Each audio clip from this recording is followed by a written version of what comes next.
324. Hai teman-teman, apa kabar nih? Kali ini kita bakal bahas film paling fenomenal di Korea bahkan di Indonesia, yaitu Squid Game. Film ini menceritakan sebuah permainan bertahan hidup dengan hadiah uang sebesar 45,6 miliar won untuk siapapun yang bisa bertahan sampai waktu babak terakhir. Oke, tanpa berlama-lama lagi, mari kita mulai alur ceritanya. Intro dulu.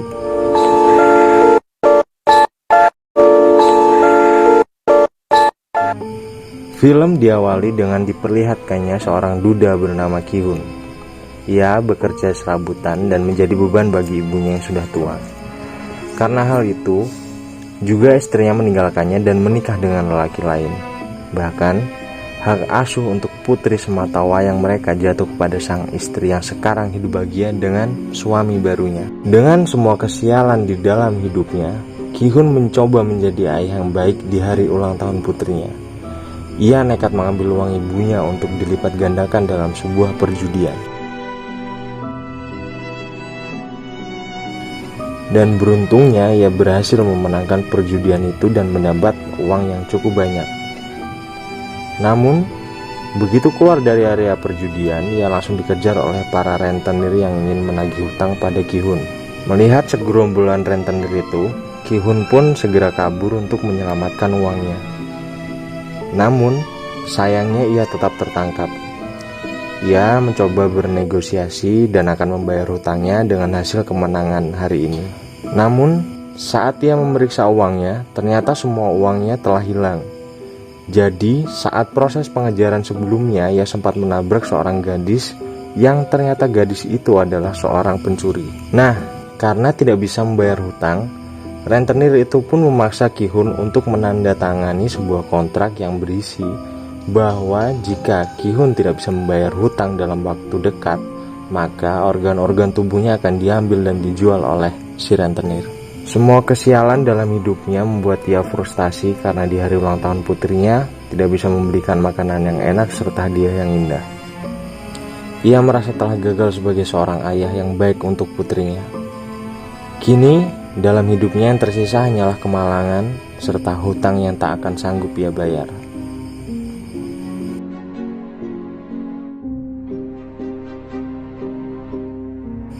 Di tengah keputusasaannya itu, Ki-hun pun mendapatkan secercah harapan. Saat itu, seorang pemuda memberikannya sebuah tiket masuk ke dalam sebuah permainan. Pemuda itu berkata, jika Ki-hun berhasil menyelesaikan permainan di sana, maka ia akan mendapatkan uang yang sangat banyak.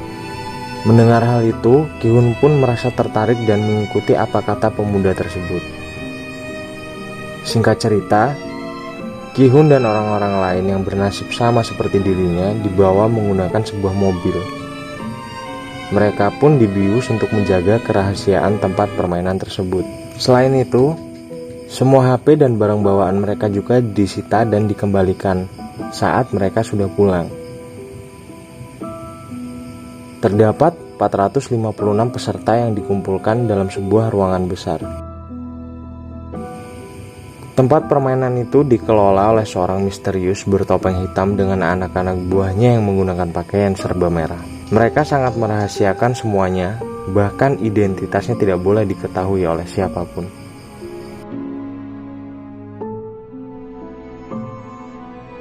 Di sana Ki-hun bertemu dengan para peserta lain. Di antaranya adalah Sang-woo yang adalah teman masa kecil Ki-hun, Il-nam, kakek yang penyakitan, seorang pekerja asing bernama Ali, selanjutnya seorang gangster bernama Song-woo, dan seorang wanita bernama Miryong, dan gadis dari Korea Utara bernama Sae-byok. Nah, Sae-byok ini adalah gadis yang sebelumnya mencuri uang dari Ki-hun.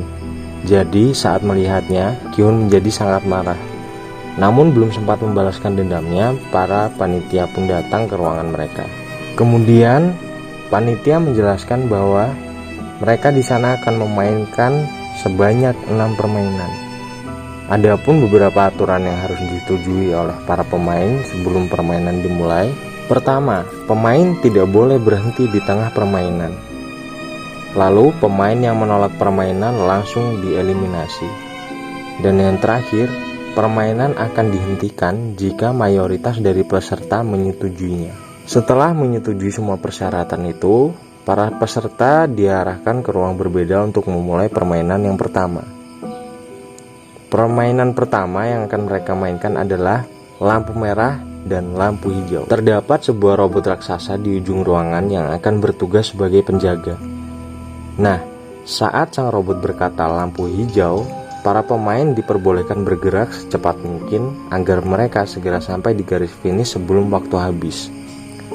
Namun, saat robot itu berkata lampu merah, maka para pemain tidak boleh bergerak sama sekali. Karena jika ketahuan oleh si robot, maka mereka akan langsung dieliminasi. Terdengar cukup simpel ya, namun kenyataannya sebenarnya jauh lebih mengerikan. Bagaimana tidak, maksud dari eliminasi dari permainan bukan hanya sekedar dikeluarkan, tapi ditembak hingga tewas. Peluru datang dari berbagai sudut. Semuanya telah diatur agar langsung menembak siapapun yang bergerak selambung lampu merah. Karena hal itu, semua peserta pun terkejut dan mulai berhamburan di area permainan. Sayangnya, tindakan itu bukannya membantu mereka, tapi justru malah membuat mereka semua mati sia-sia.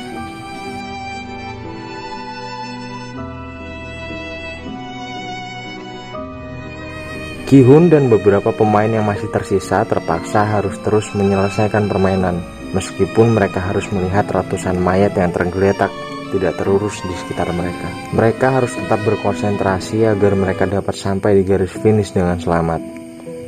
Mereka yang sudah melewati garis finish sebelum waktu habis akan dinyatakan lolos dari permainan.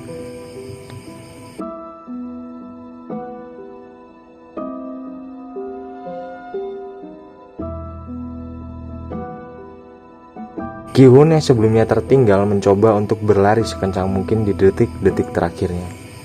Namun, sayangnya ia malah terpleset dan hampir jatuh. Beruntungnya, Ali yang berada di belakang Ki-hun berhasil menarik bajunya, sehingga ia bisa bertahan dan akhirnya lolos dari permainan pertama. Sedangkan mereka yang masih tersisa karena kehabisan waktu langsung dinyatakan kalah dan di headshot satu persatu.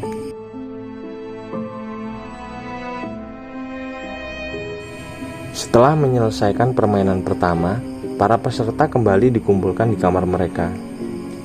Dari 456 peserta, kini hanya tersisa 201 peserta saja. Para peserta yang masih tersisa sangat ketakutan karena apa yang terjadi di permainan pertama.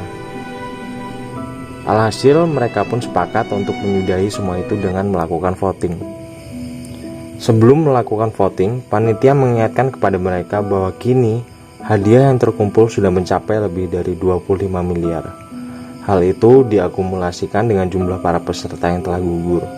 Dan jika mereka memilih untuk berhenti, maka mereka akan dipulangkan tanpa membawa uang sepeser pun.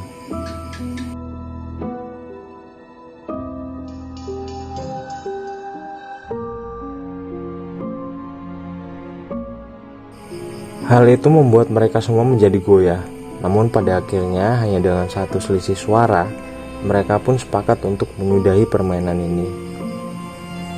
Setelah kesepakatan itu, para peserta pun akhirnya dipulangkan kembali ke daerah masing-masing. Keesokan harinya, Ki-hun memutuskan untuk pergi ke kantor polisi dan melaporkan sindikat permainan yang kejam tersebut. Ia pun menceritakan semua kejadiannya sejak awal mereka dibawa sampai kembali dipulangkan. Polisi yang mendengar semua ceritanya hanya bisa tertawa. Kemudian Ki-hun pun memberikan tiket permainan yang sebelumnya ia dapat dari pemuda misterius sebelumnya. Di sana terdapat sebuah nomor telepon yang bisa dihubungi. Namun, ketika si polisi mencoba mengkonfirmasi nomor itu, yang mengangkatnya hanya seorang wanita biasa. Hal itu pun membuat polisi marah kepada Ki-hun dan menganggapnya telah gila. Tak lama kemudian, seorang polisi bernama Jun-ho baru saja tiba di kantor polisi tersebut. Entah apa alasannya, ia terlihat tertarik dengan tiket permainan yang dibawa oleh Ki-hun. Ia bahkan meminta identitas Ki-hun pada polisi yang mendengarkan cerita Ki-hun sebelumnya.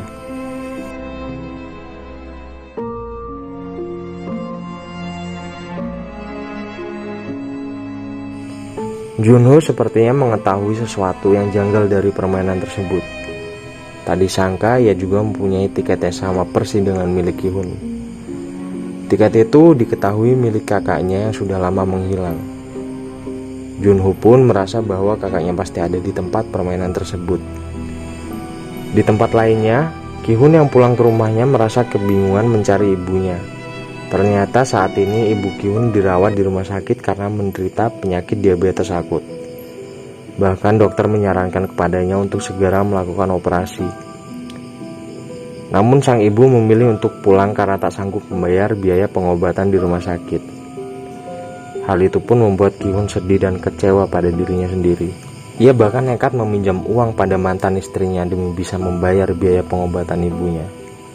Namun yang ia dapatkan hanya hinaan dari suami baru mantan istrinya, yang juga bahkan melarangnya untuk mendekati putri kandungnya sendiri.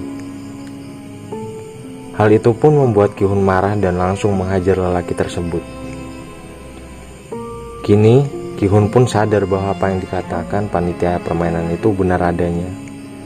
Dunia luar jauh lebih kejam dari apa yang terjadi di dalam sana.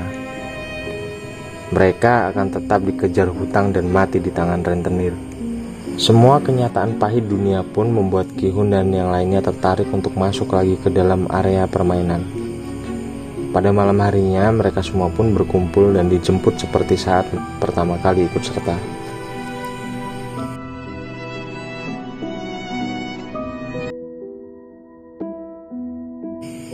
Namun kini yang berbeda adalah mereka bisa lebih mempersiapkan diri karena sudah tahu apa yang akan terjadi di dalam.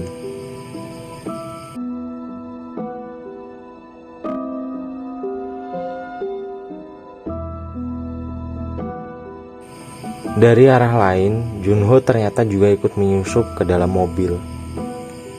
Kali ini ia bertekad untuk bisa masuk ke dalam arena permainan agar bisa menemukan kakaknya yang hilang. Ia pun menghajar seorang panitia dan mengambil kostumnya agar bisa menyamar tanpa diketahui siapapun. Seperti biasanya, para peserta kembali dikumpulkan dalam sebuah ruangan besar. Namun, tidak diduga ada beberapa dari mereka kali ini datang dengan persiapan, yaitu membawa sebuah senjata atau barang-barang kecil yang mereka perlukan.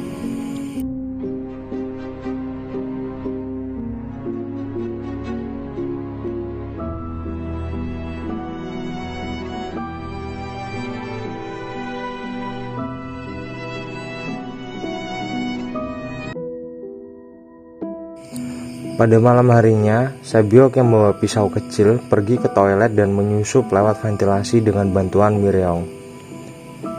Ia pun berhasil masuk ke dalam ventilasi dan melihat apa yang terjadi di dalam ruangan lainnya. Di sana ia melihat bahwa panitia membuat gulali berskala besar, namun ia tak tahu apa yang dilakukan dengan gula tersebut.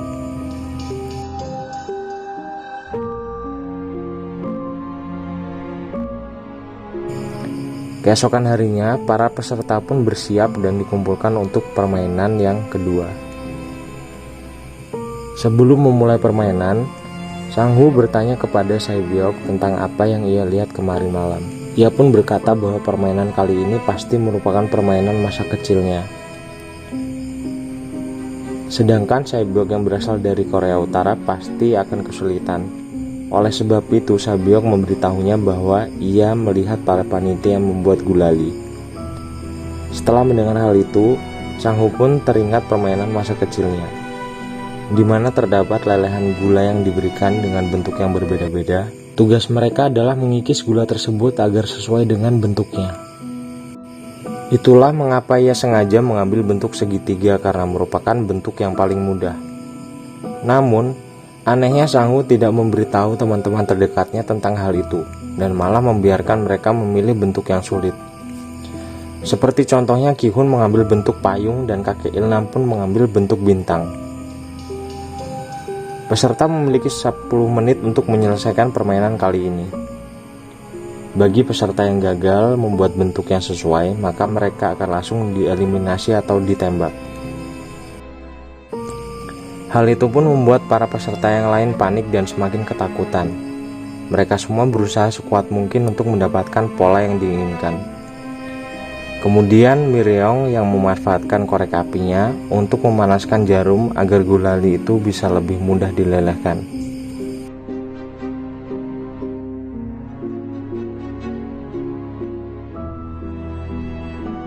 Peserta yang mengambil bentuk mudah satu persatu mulai berhasil menyelesaikan misi dengan aman.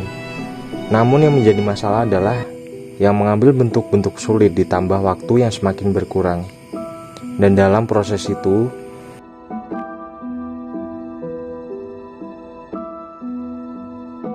Junho pun mulai dicurigai oleh panitia lain karena ia terlihat kebingungan sampai tidak mengetahui tugasnya di sana.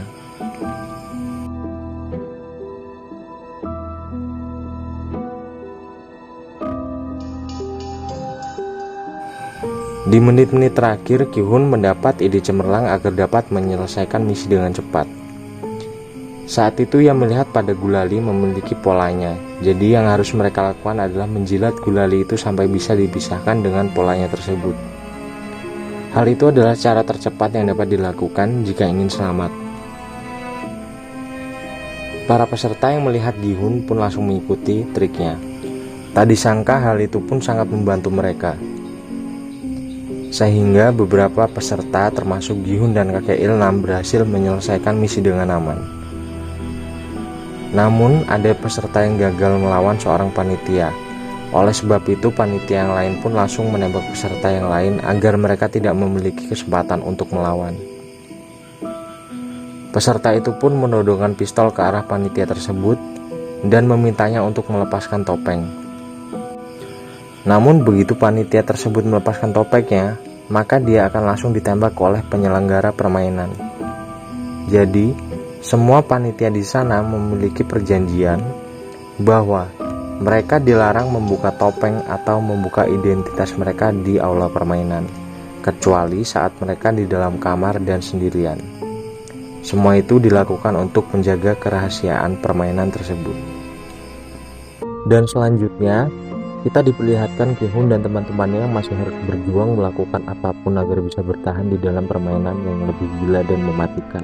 Para peserta pun berhasil dalam tantangan sebelumnya, dan sekarang mereka sedang kembali ke kamar mereka untuk beristirahat. Mereka pun diberikan cemilan untuk masing-masing orang. Doksu dan Miryong dan para anak buah mereka merasa tidak puas dengan pembagian itu, dan memilih untuk mengantri lagi untuk bisa mendapatkan cemilan lagi. Namun tak disangka, jumlah cemilan itu ternyata sudah disesuaikan dengan jumlah pesertanya. Jadi, karena perbuatan Doksu dan anak buahnya, beberapa peserta pun tidak mendapatkan bagian cemilan. Seorang peserta yang tidak mendapatkan bagian lantas mengamuk dan mencoba melawan Doksu. Namun, sayangnya ia malah dihajar oleh Doksu sampai muncrat. Semua yang menonton kejadian itu pun sangat terkejut dan meminta panitia untuk melakukan sesuatu.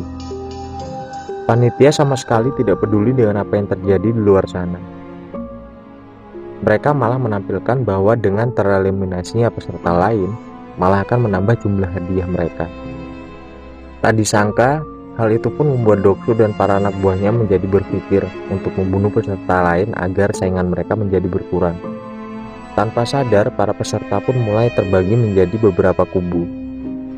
Mereka pun saling bekerja sama untuk mempertahankan anggota-anggota di dalam kubu mereka.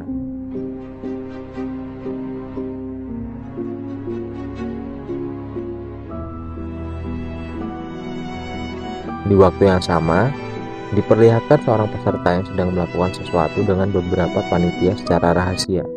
Rupanya peserta itu adalah seorang dokter, dan beberapa panitia di sana melakukan sesuatu kejahatan yang tidak diketahui oleh sang penyelenggara. Jadi, para panitia itu melakukan jual beli organ para peserta yang sudah mati, dan si dokter ditugaskan untuk mengambil organ-organ mereka dengan imbalan ia akan diberikan informasi tentang permainan selanjutnya yang akan mereka mainkan. Dengan mendapat informasi tersebut, si dokter bisa mempersiapkan dirinya terlebih dahulu sebelum permainan dimulai.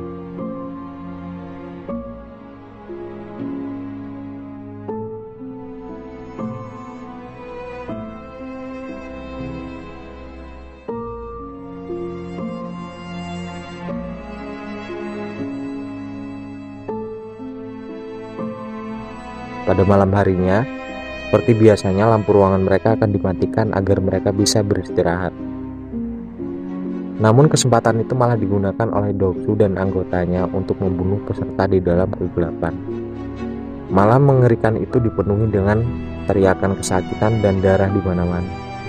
Ditambah lagi, dengan keadaan yang gelap gulita, mereka pun menjadi kesulitan untuk menyelamatkan diri. Ki-hun, Sang-hu, dan Ali pun langsung bergerak untuk menyelamatkan kakek Il-nam. Namun ia tidak bisa menemukan kakek Il-nam di kasurnya.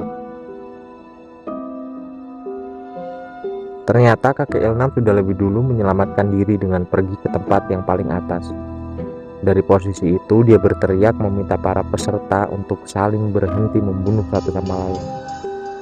Di saat itulah para panitia pun datang dan mengamankan situasi. Ruangan itu terlihat sangat berantakan dengan mayat yang berserakan. Mayat-mayat itu kemudian dibersihkan dan dipindahkan oleh panitia tersebut. Singkat cerita, keesokan harinya mereka dikumpulkan kembali untuk mengikuti permainan selanjutnya. Kali ini mereka diminta untuk membuat tim dengan berisikan 10 orang. Si dokter yang sudah mengetahui isi permainan pun memilih Doksu dan anak buahnya sebagai tim. Karena permainan yang mereka mainkan adalah tarik tambang.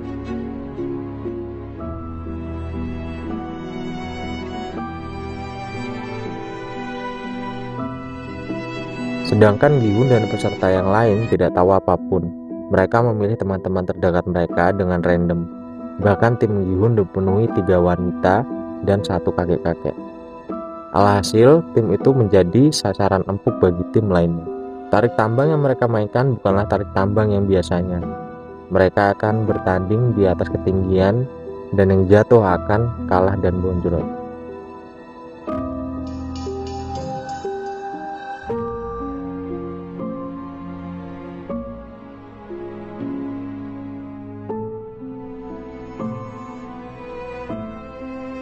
Singkat cerita, tibalah tim Gi-hun yang akan melawan tim lain yang lebih kuat.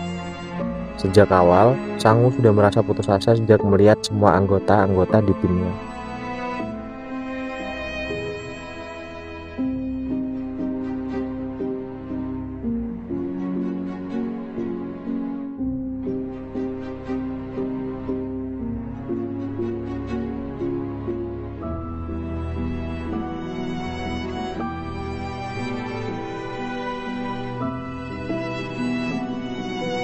Pada awalnya, trik kakek Il-nam berhasil ia lakukan, namun sayangnya pihak lawan sangatlah kuat dan mereka tidak bisa mengalahkannya. Sampai di detik-detik terakhir, Sang-hu pun memimpin anggota tim untuk melakukan langkah berani. Ia menyuruh mereka semua untuk maju 3 langkah. Itu dilakukan untuk menjatuhkan tim lawan. Meski awalnya ia sempat ragu, namun akhirnya berkat hal itu mereka dapat membalikan keadaan dan akhirnya mereka pun dapat memenangkan permainan tersebut.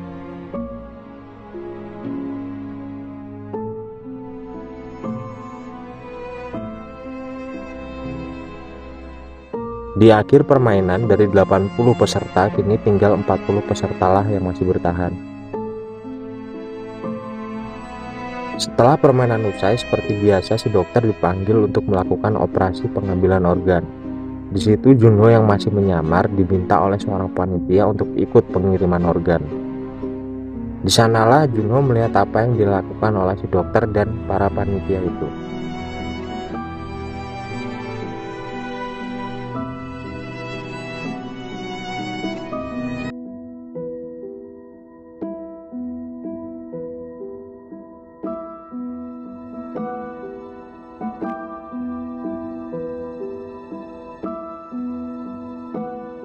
Namun panitia itu mengakui belum mengetahui apa permainan selanjutnya. Hal itu pun membuat si dokter menjadi marah, karena jika malam ini ia tidak dapat menggunakan informasi apapun, mungkin Doksu akan langsung membunuhnya.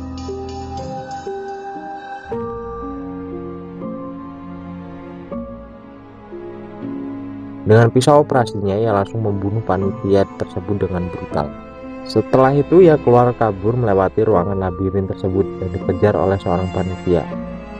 Hingga mereka tiba di ruangan yang sebelumnya. Di sana si panitia mencoba menenangkan si dokter karena tidak ingin si frontman atau si penyelenggara mengetahui rahasia mereka.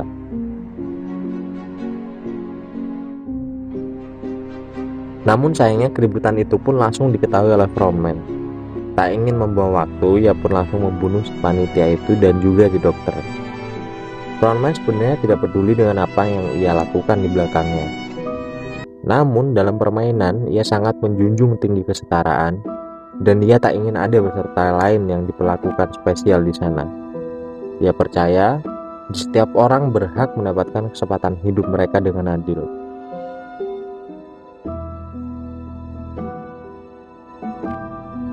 Di waktu yang sama, Junho dan panitia menyusup lewat pintu rahasia. Mereka berdua ditugaskan mengirim organ-organ yang sebelumnya kepada para pembeli.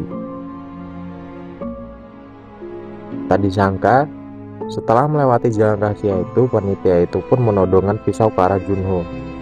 Ternyata selama ini ia sudah curiga dengan Junho karena sudah bersikap aneh. Untuk melindungi dirinya, Junho pun mengeluarkan pistolnya. Dengan pistolnya itu pun, ia membunuh panitia tersebut dan menyusup masuk ke ruangan frontman. Sementara itu, frontman dan para panitia melihat panitia lain yang tertembak. Dari peluru di kepalanya, frontman meyakini bahwa peluru itu adalah peluru dari pistol polisi.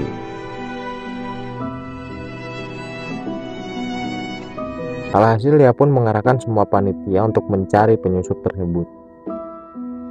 Sementara itu, Junho yang menyusup ke ruangan frontman mencari informasi tentang kakaknya.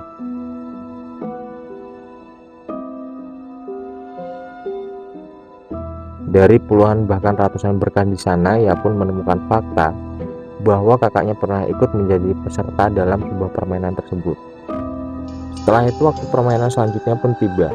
Dalam perjalanan menuju ruangan permainan, mereka pun diperlihatkan mayat si dokter dan mayat panitia-panitia yang lain. Mereka secara resmi meminta maaf sekaligus mengingatkan bahwa hal itu akan terjadi pada mereka jika mereka berbuat curang.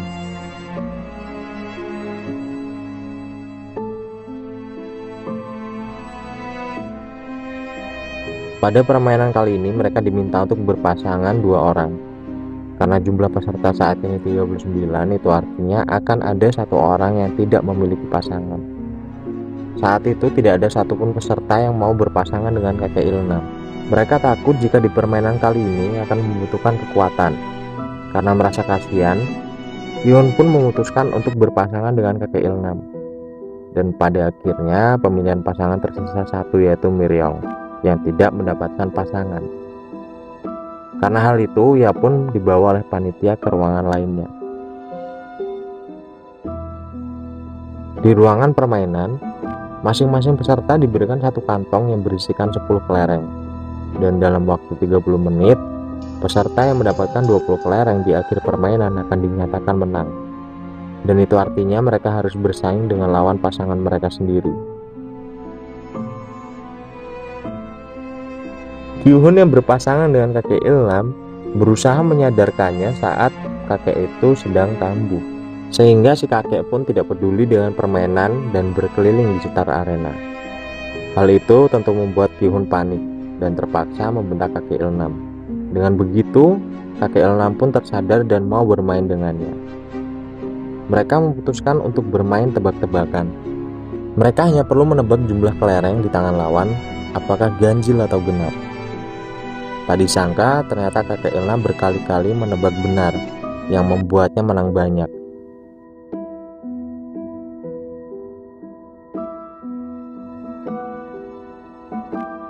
Hal itu pun membuat Kyuhun semakin panik, sementara Sang-woo yang berpasangan dengan Ali memutuskan bermain secara adil. Dalam permainan itu, Ali pun menang dan mendapatkan kelereng yang cukup banyak. Ali merasa bersalah dan tidak tega pada Sang-woo. Namun mau tidak mau, salah satu mereka pasti akan mati. Sang-woo yang sudah kalah memutuskan untuk memanfaatkan kepolosan Ali dan menipunya.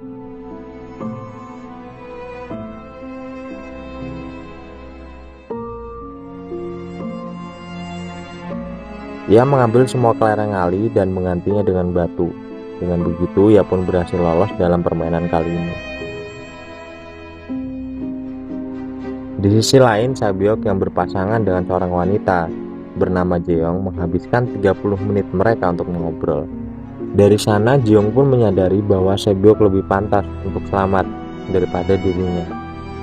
Mengingat Jeong selama ini hidup sebatang kara dan tidak ada satupun orang yang akan menunggunya bebas.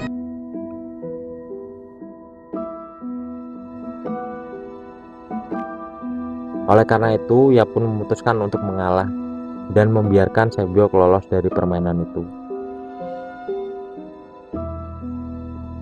Kembali kepada si kakek dan Ki-hun.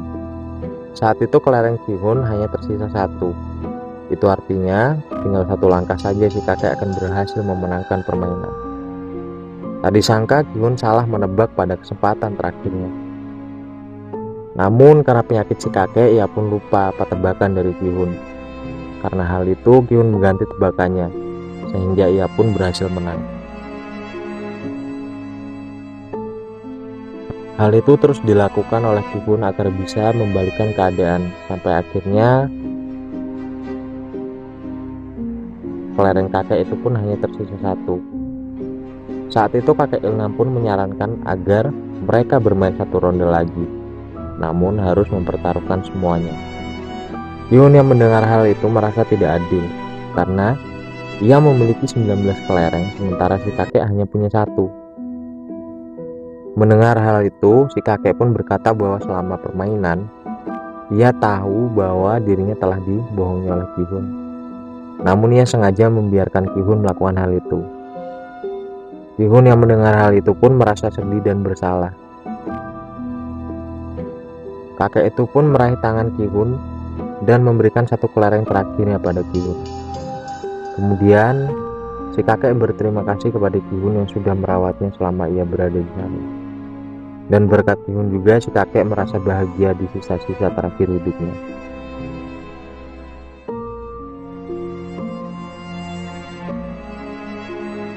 Tepat setelah mengatakan hal itu, waktu pun habis.